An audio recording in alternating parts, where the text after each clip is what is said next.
શ્રી વલ્લભાધીશ કી જય. ગ્રંથ નવમો શ્રી કૃષ્ણાશ્રય. શ્રી કૃષ્ણાશ્રયથી સર્વ સિદ્ધ થઈ શકે છે. તેથી પોતાના ભક્તોને વરદાન આપતા હોય તેમ શ્રી આચાર્ય ચરણ શ્રી કૃષ્ણાશ્રય સ્તોત્રનું નિરૂપણ કરે છે. તેમાં હવે કલિકાલના પ્રભાવથી દેશ, કાલ, દ્રવ્ય, મંત્ર, કર્મ તથા કર્તા આ 6 સાધન પુરુષાર્થ સિદ્ધ કરાવી શકે તેવા રહ્યા નથી એમ જણાવીને ભક્તોને માટે તો ભગવાન જ સર્વ સાધન રૂપ છે. ગ્રંથ 9 શ્રી કૃષ્ણાશ્રય. શ્લોક 1. સર્વમાર્ગેષુ નષ્ટેષુ કલો ચ ખલધર્મિણી પાષંડ પ્રચુરે લોકે કૃષ્ણ એવ ગતિમર્મ. શ્લોક 1. ખલ ધર્મવાળા આ કલિયુગમાં ભગવદ પ્રાપ્તિના સર્વ માર્ગ નષ્ટ થઈ ગયા છે તથા લોકગણો પાખંડ યુક્ત થઈ ગયો છે. તેમાં કૃષ્ણ જ મારી ગતિ હો. શ્લોક 2. મ્લેચ્છાક્રાંતેષુ દેશેષુ પાપૈ કનેલયેષુ ચ સત્પીડા વ્યગ્રલોકેષુ કૃષ્ણ એવ ગતિમર્મ. શ્લોક 2. તમામ દેશ મ્લેચ્છો વડે આક્રાંત થઈ ગયા છે અને તેમાં પાપીઓના જ સ્થાન થઈ ગયા છે. તેમજ સત્પુરુષોને ત્રાસ પીડા થવાથી સર્વલોક વ્યગ્ર થઈ ગયા છે. આવા સમયમાં શ્રી કૃષ્ણ જ મારી ગતિ થાવ. શ્લોક 3. ગંગાદિતીર્થ વર્યેષુ ધૃષ્ટરેવાવૃતેષ્વ તિરોહિતાદ દૈવેષુ કૃષ્ણ એવ ગતિમર્મ. શ્લોક 3. ગંગા વગેરે ઉત્તમ તીર્થો છે તે પણ દુષ્ટો વડે જ ઘેરાયેલા થઈ ગયા છે. તેથી તે તીર્થોનું આધિદૈવિક સ્વરૂપ તિરોહિત થઈ ગયું છે. એવા સમયમાં શ્રી કૃષ્ણ જ મારો આશ્રય થાવ. શ્લોક 4.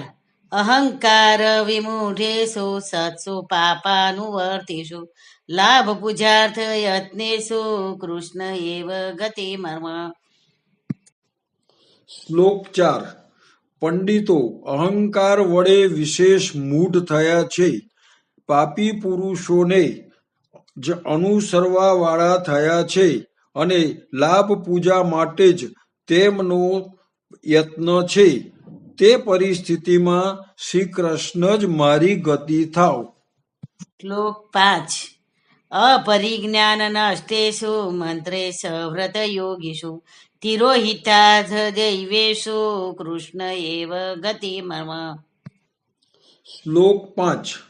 મંત્રોનું પરિજ્ઞાન પૂર્ણ કે સૂક્ષ્મ નહીં હોવાથી વ્રત વગેરે અંગોની અપૂર્ણતા તો રહેવાથી તથા અર્થ અને દેવતા તિરોહિત થવાથી મંત્રો નષ્ટ પ્રાય થયા છે.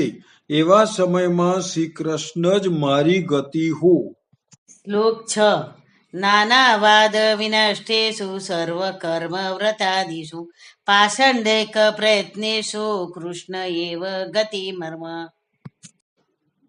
શ્લોક 6.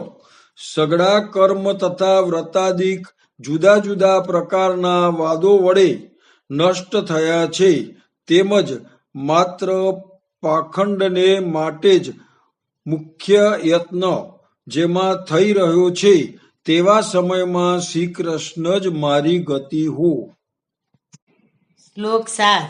અજામિલાદિ દોષાણા નાશકોનુભવે સ્થિત જ્ઞાપિતાખિલ મહાત્મય કૃષ્ણ એવ ગતિમર્મ. શ્લોક 7. અજામિલ વગેરેના દોષો નાશ કરવા વાળા પ્રભુ અનુભવમાં રહેલા છે અને જેમને પોતાનું સમગ્ર મહાત્મ્ય બતાવ્યું છે તે શ્રી કૃષ્ણ જ મારી ગતિ હો.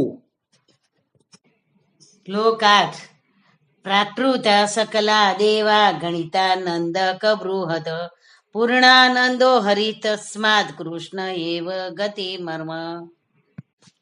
શ્લોક 8 સગડા દેવ પ્રાકૃત છે તથા અક્ષર બ્રહ્મના આનંદની ગણના થાય છે, જ્યારે શ્રી હરિ તો પૂર્ણાનંદ છે, તેથી સદાનંદ શ્રી કૃષ્ણ જ મારો આશ્રય થાવ. શ્લોક 9 વિવેક ધૈર્ય ભક્ત્યાદિ રહિતસ્ય વિશેષતઃ પાપાસક્તસ્ય દીનસ્ય કૃષ્ણ એવ ગતિ મર્મ. શ્લોક 9 વિવેક ધૈર્ય તથા ભક્તિ વગેરેથી રહિત, વિશેષ કરીને પાપમાં આસક્ત તથા દીન એવો જે હું છું તેને શ્રી કૃષ્ણ જ આશ્રય રૂપ થાવ. શ્લોક 10 સર્વ સામર્થ્ય સહિત્ય સર્વત્ર ખિલાર્થકૃત શરણસ્થ સમુદ્ધારમ કૃષ્ણમ વિજ્ઞાપયામહમ. શ્લોક 10 શ્રી કૃષ્ણ સર્વ સામર્થ્ય યુક્ત છે તથા સર્વત્ર સમગ્ર અર્થ કરવાવાળા છે, તેથી શરણમાં આવેલા જીવોનો ઉદ્ધાર કરવા માટે હું શ્રી કૃષ્ણને વિનંતી કરું છું.